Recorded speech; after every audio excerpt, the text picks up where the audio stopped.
महाराष्ट्र नवनिर्माण सेनेकडून आपल्या पहिल्यांदा उमेदवारी जाहीर होते। माननीय राजसाहेब ठाकरे यांनी माझ्यावर जो विश्वास दाखवला आणि माझी उमेदवारी जाहीर केली त्याबद्दल मी माननीय राजसाहेबांचे या ठिकाणी मनापासून धन्यवाद म्हणतो, आभार व्यक्त करतो।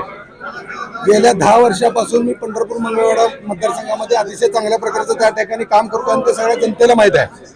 पंढरपूर मंगळवेढा मतदारसंघातील जे कोणते प्रश्न असतील त्या सर्व प्रश्नाची सोडवणूक महाराष्ट्र नवनिर्माण सेनेच्या माध्यमातून माननीय राजसाहेब ठाकरे यांच्या नेतृत्वाखाली आम्ही कायम करत आलोय।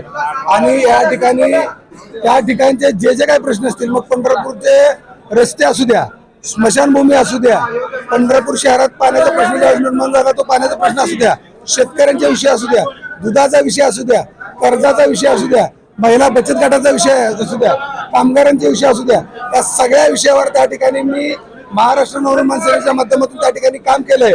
आणि त्या ठिकाणी पंढरपूर आणि मंगळवेढा तालुक्यातील जनता महाराष्ट्र नवनिर्माण सेनेच्या पाठीमागे या ठिकाणी खंबीरपणे उभारणार आहे आणि येणाऱ्या निवडणुकीमध्ये मनसेचा विजय निश्चित आहे याची मला खात्री आहे। तुम्ही ग्रामीण भागामध्ये फिरत आहात, तुम्ही पंढरपूरचे स्थानिक आहात, काय मतदारांची काय परिस्थिती आपल्याला काय वाटते? या ठिकाणी पंढरपूर मंगळवेढा मतदारसंघातले सर्व जनता या प्रस्थापित सगळ्या पक्षांना कंटाळून गेलेले, वैतागलेले, कारण जनतेची कामं करण्यापेक्षा स्वतःच्या तुंबड्या कशा भरून घ्यायचं यावरच या लोकांनी त्या ठिकाणी भर दिलेला आहे। आणि जनतेला माहित आहे की या ठिकाणी फक्त जनतेसाठी माननीय राजसाहेब ठाकरे यांचा महाराष्ट्र नवनिर्माण सेना हा एकमेव पक्ष काम करतोय। त्यामुळे निश्चितपणे येणाऱ्या निवडणुकीमध्ये पांडुरंगाचा प्रसाद म्हणून मनसेचा उमेदवार या ठिकाणी विजय होईल याची मला खात्री आहे। एवढं पुढे तगडं आव्हान सगळे असं तगड्या पुढे गाणं त्या ठिकाणी तगडा उमेदवार मनसेचा आहे, कारण दिलीप धोत्रेचं काम आणि माननीय राजसाहेबांचा विश्वास पंढरपूर मंगळवेढा तालुक्यातील जनतेला माहिती आहे। मनसे स्वबळावरती लढेल निश्चितपणे आता साहेबांनी उमेदवारी जाहीर केली तर स्वबळावर लढणार। बापू भाजपचे आमदार तिथे समाधान अवताडे आहेत, तर समाधान अवताडे म्हणजे भाजपचं एक मोठं आव्हान आहे। आणि असं काय नाही, आव्हान वगैरे काय नाही, काही आव्हान नाही, काय कसले आव्हान नाही,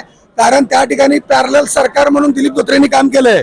ज्यावेळेस पंढरपूरचे रस्ते खराब झाले, ज्यावेळेस नगरपालिकेला भीक लागली, दिलीप धोत्रेंनी स्वतःच्या खिशातले पैसे खर्च करून त्या ठिकाणी सगळे रस्ते बनवले, ते पंढरपूरच्या जनतेला माहित आहे। त्या ठिकाणी हिंदू स्मशानभूमी अतिशय जीर्णावस्थेत झाली होती, दिलीप धोत्रेंनी केलेली आहे। त्या ठिकाणी ज्या पाण्याच्या टँकर, ज्यावेळेस पाण्याचा प्रश्न निर्माण झाला, टँकर दिलीप धोत्रेंनी चालू केलेले आहेत। ज्यावेळेस आमच्या माता भगिनींना दिवाळीचा सण असेल किंवा इतर सण असतील, ज्यावेळेस अडचणी असतील, दिलीप धोत्रेंनी मदत केली। बचत गटाच्या महिलांना दिलीप धोत्रेंनी मदत केली। विधानसभा मतदारसंघात लोकसभेला जे निवडणुका झाल्या त्याच्यामधनं महाविकास आघाडीला जास्त लीड आहे ह्याच्यामध्ये। तुम्हाला सगळ्यांना माहित आहे की लोकसभेची निवडणूक कशी आणि कशा पद्धतीने झाली, त्यामुळे लोकसभेची निवडणूक ज्या पद्धतीने झाली त्याच पद्धतीने विधानसभेची होईल असं वातावरण नाही।